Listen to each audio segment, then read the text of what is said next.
Studio में जनाब major retired Maisam Raza साहब, thank you very much for your time. Major साहब कहते हैं कि war is the most complex and difficult equation. अगर तो हम बिल्डअप देखें और अमेरिका की माइट और ताकत देखें तो ये अपनी जगह है, मगर हमने देखा है कि ताकत, और मैं जो पढ़ने की कोशिश कर रहा था जिसे आप लैनचेस्टर्स लॉ भी कहते हैं फ़ौज में, और कुछ और भी हैं, तो ये डिपेंड करता है अगर इतने ज़्यादा उनका बिल्डअप है तो वो टारगेट्स भी तो हैं ईरान के लिए। How do you see it playing out if at all America हमला करता है तो? मेजर साहब। बिस्मिल्लाहिर्रहमानिर्रहीम, बहुत शुक्रिया काजी साहब आपने बुलाया। दुनिया की आज तक तारीख में जितनी भी जंगें हैं, जो भी अग्रेसर्स रहे हैं, जो भी अटैकर्स रहे हैं, उन्होंने हमेशा जो जंग शुरू की वो एक मिसकैलकुलेशन पे की। और मिसकैलकुलेशन किस चीज़ की? रिएक्शन की, टाइम की। और जंगें जो ख़त्म हुई हैं वो हमेशा इसी बात पे ख़त्म हुई हैं कि जो प्लानिंग थी उसमें गड़बड़। ये बिल्टअप ज़रूर हो रहा है, प्रेशर बिल्टअप हो रहा है, जंग होगी नहीं, ये मैं आपको बड़ा वाज़ेह। अच्छा, ये आपका यानी, हालांकि लोग और माहिरीन मुख्तलिफ इस पे बात कर रहे हैं, हर बंदे की एक अपनी परसेप्शन नहीं स्ट्राइक्स भी नहीं होंगी यानी? बिल्कुल कुछ भी नहीं होगा। अच्छा, कुछ भी नहीं होगा, क्योंकि ईरान इस वक्त अपने डू एंड डाई के ऊपर पहुंच चुका हुआ है। Iran has nothing to lose. जिस बंदे जिदी चुगी है उहदे घरों लुटना कीजिए। Iran has nothing to lose. Iran ने पिछली जंग में एक काम किया, जितनी मर्जी स्ट्राइक्स ईरान के ऊपर हुई, ईरान ने एक काम किया। ईरान ने जो परसेप्शन 40 साल में इसराइल की बिल्डअप हुई थी कि नाकाबिले तस्खीर, इनविंसिबिलिटी था, यस, ईरान ने वो ख़त्म कर दी। ईरान ने कहा कि ना सिर्फ ये नहीं कि नाकाबिले तस्खीर है बल्कि ट्रीटेबल भी है, और ट्रीट हुई। अब रिएक्शन का सबको पता है कि ईरान का रिएक्शन यूएसए की तरफ तो ना जाए, लेकिन किसकी तरफ जाए उनको पता है। और ईरान की इस वक्त जंग ना होने की सबसे बड़ी सेफ्टी जो है वो इजराइल है। जी मियां साहब, आप सुन पा रहे हैं? मेजर साहब तो कह रहे हैं कि भाई काजी साहब, मैं अब्दुल्ला गुल साहब हमारे साथ शायद मौजूद हैं। जी अब्दुल्ला गुल साहब, मैं आपके सामने एक कुछ ओवरव्यू रखता हूं आलमी मीडिया की तरफ से जो खबरें आ रही हैं, फिर इस पर जो है वो आपकी रहनुमाई चाहूँगा। इसमें आलमी मीडिया के मुताबिक जो है वो बताया जा रहा है कि अमेरिका ने 500 लड़ाका त्यारे जो हैं वो मुख्तलिफ बेसिस पर जो है भिजवा दिए हैं। 80 ट्रांसपोर्टर त्यारे भिजवाए हैं और 57 लाख पाउंड रीफ्यूलिंग टैंकर्स जो हैं वो भिजवा दिए हैं। लातादाद मिसाइल लॉन्चर भिजवा दिए हैं। 9 एटमी आबदोजें जो हैं वो जो अब्राहम लिंकन है त्यारा बहरी बेड़ा, उस पर मौजूद हैं। 3 बड़े और 20 छोटे बहरी बेड़े जो हैं वो मौजूद हैं। बहरी बेड़े पर 70 लड़ाका त्यारे मौजूद हैं और बहरी बेड़ा जो है उस पर 1017 VLS लॉन्चर जो हैं, जो कि नज़र नहीं आते रडार पर, और पता नहीं चलता कि रॉकेट कहाँ से ये मिसाइल आ रहा है, वो मौजूद हैं। और रडार पर नज़र ना आने वाले ईगल त्यारे जो हैं वो मौजूद हैं। और साइप्रस और 10 यूरोपीय ममालिक जो हैं उन पर, उनकी बेसिस पर जो है वो असला पहुँचाया जा रहा है। और ये भी प्रोपेगेंडा किया जा रहा है कि ईरान में 25,000 लोग जो हैं वो मारे गए, और जो रजा पहलवी हैं उनका चैनल कह रहा है कि 50,000 मारे गए। जवाब पैदा किया जा रहा है, सर क्या अमेरिका मुहासरा करेगा, हमला करेगा? अगर हमला करेगा तो माशी पाबंदियों में जकड़ा हुआ ईरान क्या करेगा? बिस्मिल्लाहिर्रहमानिर्रहीम, बहुत शुक्रिया काजी साहब और मियाँ साहब। देखें, जहाँ तक ताल्लुक है, ये सारे बहरे ऑप्टिक्स भी होते हैं, लेकिन ये भी हमें याद रखना चाहिए कि अभी जो वीडियो सामने आई है जिसके अंदर जो यहूदी हैं वो ये कह रहे हैं, डोनाल्ड ट्रंप के हाथों में हाथ डाल के, बल्कि गले लग के कह रहे हैं कि पहला यहूदी प्रेसिडेंट जो है वो आ गया, और उस पर डोनाल्ड ट्रंप साहब ने इनकार नहीं किया। ये मेरे अभी ट्विटर के ऊपर लगी हुई है वीडियो। अब दूसरी जानिब जो है ये हमें देखना है कि ईरान एक सबसे बड़ा थ्रेट है, इसमें भी कोई शक नहीं है कि इजराइल के लिए ईरान जो है वो माजी में भी ट्रबल देता रहा और आज भी ट्रबल दे रहा है। जहां तक बहरी बेड़े अब्राहम लिंकन का ताल्लुक है, इस पे तकरीबन 90 फिक्स्ड विंग जहाज जो है वो आ सकते हैं समेत हेलीकॉप्टर्स के, और ये न्यूक्लियर पावर्ड है। इसके बाद जो यूएसएस जो जॉर्ज बुश है वो जो है तकरीबन उसकी लागत $6.2 बिलियन है, और उसके ऊपर भी जो है यही तकरीबन 90 फिक्स्ड विंग जहाज आ सकते हैं। इसके अलावा जो वर्टिकल लॉन्च सिस्टम जिसका आपने VLS का जिक्र किया, VLS सिस्टम्स जो हैं वो दुनिया में मौजूद हैं बाकी ममालिक के पास भी। लेकिन सब इन चीज़ों के साथ जो है वो आप ये देखें कि जो उनका पहाड़ी सिलसिला है ईरान का, जो कि तुर्किया से ईस्टर्न तुर्किया से लेके तकरीबन जो है वो आबनाए हुर्मुज़ तक चलता है, और ये तकरीबन जो पहाड़ी सिलसिला है, इसकी जो हाइट है ये तकरीबन 4300 मीटर जो है वो बताई जाती है।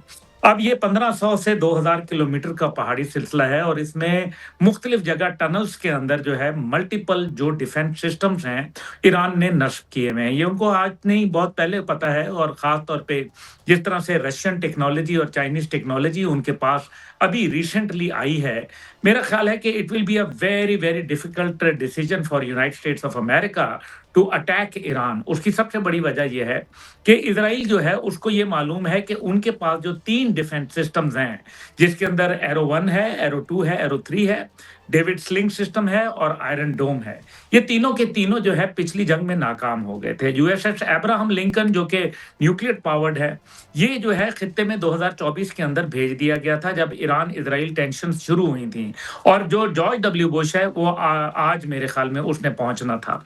देखिए, अब सारी चीजें अपनी जगह, ये जो बहरी बेड़े होते हैं इनके साथ अपने फ्यूल टैंकर होते हैं, इनके अपने साथ जो है वो आबदोजें होती हैं, 9 के करीब आबदोजें इसके अंदर मौजूद हैं। लेकिन इन सब के बावजूद क्या अमेरिका इस सारी ताकत के बावजूद अफगानिस्तान में जंग जीत गया था, या फिर 20 साल के बाद जो नतीजा निकला वो हजीमत आमेज था? दूसरी जानिब जो है वो आप देख लें सोमालिया के अंदर अब्दुल्ला गुल 2 साहब, मैं माफी चाहता हूं, हेलीकॉप्टर डाउन हुए। मैं थोड़ा इंटरजेक्शन कर रहा हूं। मेजर साहब, अभी आपने ये बात कही, ये तो बड़ी वजाहत से हमारे दोस्तों ने हमें बता दिया कि कितना बड़ा, फिर ये बिल्डअप क्यों? एक तो इतना बड़ा ड्रेन है, $36 ट्रिलियन का कर्जा है, अमेरिका एक क्या कहते हैं, एक कमज़ोर होता हुआ साम्राज्य है, और वो ये क्यों कर रहा है? ये किसी वो क्या हासिल करना चाहता है अगर आपके ख्याल में वो ये जंग नहीं करेगा? सेकंडली, एक जो फैक्टर इन हुआ, और जिस तरह अब्दुल्ला गुल साहब ने अभी फरमाया, और ये खबरें में आ भी रही थी कि बहुत से जहाज उतरते और आते जाते देखे गए चाइना और रशिया की तरफ से। Will they be involve at all अगर ये जंग गर्म होती है? और अगर आपके ख्याल में जो आप अगर दुरुस्त फरमा रहे हैं, तो फिर ये बिल्डअप क्यों, वाई? सब जो दुनिया की सुपर पावर्स होती हैं ना, उनके एक नीश होती है, उनका एक फेस होता है, उन्होंने वो फेस अपना रिटेन रखना होता है किसी भी हालत में। अमेरिका अपनी वो साख जो थी, एक एग्रेसिवनेस की वजह से वो सुपर पावर बना था, और अब वो आहिस्ता आहिस्ता वो चीज़ें जो हैं वो थोड़ी सी जो है ना डाई डाउन हो रही थी। डॉलर को एक थ्रेट फील हो रही थी। चाइना का जो सॉफ्ट सुपर पावर है वो जो है वो दुनिया के ऊपर गलबा पा रहा था। अमेरिका को अब एक दफ़ा मसल दिखाने थे अपने दुनिया को, और इस वक्त आप याद रखें कि जो प्रेसिडेंट ट्रंप हैं वो एक ताकत हैं, और अमेरिकन एस्टेब्लिशमेंट जो है वो एक अलग ताकत है। जो एक नेशनल एस्टेब्लिशमेंट है उनकी, उन्होंने अपने उस फेस को रिटेन रखना है। और जहाँ तक तल्लक हो गया ये बिल्डअप का, ये बिल्डअप बेसिकली एक जो मसल्स दिखाने वाली एक कंपेन है उनकी, उसका एक हिस्सा है। इस वक्त आप देखें कि बोर्ड ऑफ पीस में दुनिया इकट्ठी की उन्होंने। बोर्ड ऑफ पीस पे उनको एक्सपेक्टेड थी कि कोई रेजिस्टेंस आएगी, कुछ होगा, कुछ ऐसा होगा। ये वो बिल्डअप उस चीज़ को भी एग्जीक्यूट करने के लिए पीसफुली ये सारा एक मसल शो जो था ना, ये चलना था। बाकी रह गया ईरान कितना उनसे खाइफ है, इसमें तो कोई दूसरी दुनिया को कोई शक ही नहीं। अगर ईरान ने हाइफ होना होता तो जब एक्चुअल अटैक आ रहे थे उनके ऊपर, और जब लाखों टन उनके ऊपर बारूद गिराया जा रहा था, तो वो तो उस वक्त हाइफ नहीं हुए थे। उनकी जब first year leadership, military leadership मार दी गई, वो उस वक्त हाइफ नहीं हुआ था। मेरे साहब में यही मामला जो है वो अब्दुल्ला गोल की आखिरी एक बात मुझे, ये इब्राहिम लिंकन आ रहा है, इब्राहिम ममासलत है। ये अब्राहा भी आया था और 90,000 हाथी लेके आया था मक्का के ऊपर अटैक करने। तो ना ये नस्ल उस वक्त हाइफ हुई थी अब्राहा से, ना ये अब्राहम लिंकन से हाइफ होने वाली है। तो ये चलता रहेगा दुनिया में। जी मियां साहब। जी मियां साहब। अब्दुल्ला गोल साहब, आपने फरमाया था कि ईरान की जो पहाड़ी सिलसिला है, जिसको जरगोज पहाड़ी सिलसिला भी कहते हैं, ये ना सिर्फ दिफाई लाइन है बल्कि हमला करने की भी वहां से जो है कैपेबिलिटी है। वहां पर जो मेरे पास जो इतलात आ रही हैं, वहां पर ईरान ने खुरम शेर मिसाइल, सजील मिसाइल, अलफता मिसाइल, और सबसे बड़ी बात जो है हदीद 110, ये मिसाइल जो है बाकायदा तौर पर वहां नस्ब कर दिया मुख्तलिफ जगह पे। आपने भी फरमाया। सर ये फरमाइएगा कि वहां से अगर ईरान पर जो है हमला होता है تو وہاں سے جو انہوں نے لاک کیا ہوا ہے حیفا، تل ابیب، اور وہاں سے صحرائی جو ان کے صحرا میں اسرائیل کی جو فوجی چھاؤنیاں ہیں یا تنصیبات ہیں اور ان کی ایٹمی تنصیبات، ان کا کیا بنے گا؟ کیا وہاں سے ابراہم لنکن کو بھی جو ہے وہ ہٹ کیا جا سکتا ہے؟ جی یہ بڑا ڈائسی سوال ہے. دیکھیں سب سے بڑی بات یہ ہے کہ ایران کے پاس جو اس ٹائم پہ ٹیکنالوجی ہے، جن میسائلز کا آپ نے ذکر کیا، اس میں حاجی قسیم میسائل جو ہے وہ ان کا ہائپرسونک میسائل ہے. اب مسئلہ یہاں یہ ہے کہ ہائپرسونک کا دنیا میں کوئی توڑ نہیں ہے، امریکہ سمیت نہ چین کے پاس ہے، نہ امریکہ کے پاس، نہ روس کے پاس. اور یہ 11,000 کلومیٹر کی رفتار سے تو شروع ہوتا ہے اور یہ مزید 17,000 کلومیٹر تک جو ہے مار کرنے والے. اور ابھی جس طریقے سے انہوں نے ICBM intercontinental ballistic missile کا جو ہے وہ کیا. اور سب سے بڑی بات یہ ہے کہ IAEA نے پچھلی دفعہ جو ہے بتا دیا تھا کہ کوئی نیوکلیئر تابکاری نہیں پھیلی، جس کا مطلب یہ ہے کہ جو امریکہ نے حملے کیے تھے ان کے نیوکلیئر پلانٹس کے اوپر، وہ نیوکلیئر حملے جو تھے وہ مطلب اگر حملہ ہوتا تو تابکاری پھیلتی، لیکن تابکاری نہیں پھیلی. اس کا مطلب یہ ہے کہ نیوکلیئر کہیں نہ کہیں ان کے پاس موجود ہے، کسی نہ کسی، چاہے وہ ڈرٹی بام کی شکل میں ہی ہو لیکن وہ موجود ہے. نمبر 1. نمبر 2 یہ کہ وار ہیڈ تو کوئی بھی استعمال کیا جا سکتا ہے. تیسری بات اس کے اندر یہ ہے کہ جو بڑا اچھا قاضی صاحب نے سوال کیا، میں اس کا جواب دینا چاہوں گا.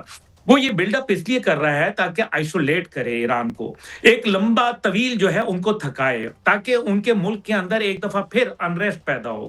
انریسٹ کی وجہ سے جو ہے سوشل ایک فیبرک ڈسٹرب ہو، جس سے جو ہے رجیم چینج کرنے کا موقع ملے ان کو. یہ ایک ان کی سازش ہو سکتی ہے. جہاں تک آپ نے رضا پہلوی کی بات کی، تو رضا شاہ پہلوی سے پوچھے کہ اس کے باپ کے زمانے میں جو ہے وہ کتنے لوگ مارے گئے، وہ بھی بتا دے کہ جو سیواک نے کیا، جو ان کی انٹیلیجنس عبداللہ گل ایجنسی صاحب، تھی، آپ وہ نے وہاں کیا ایٹمی گل ٹیکنالوجی کی کھلاتی تھی.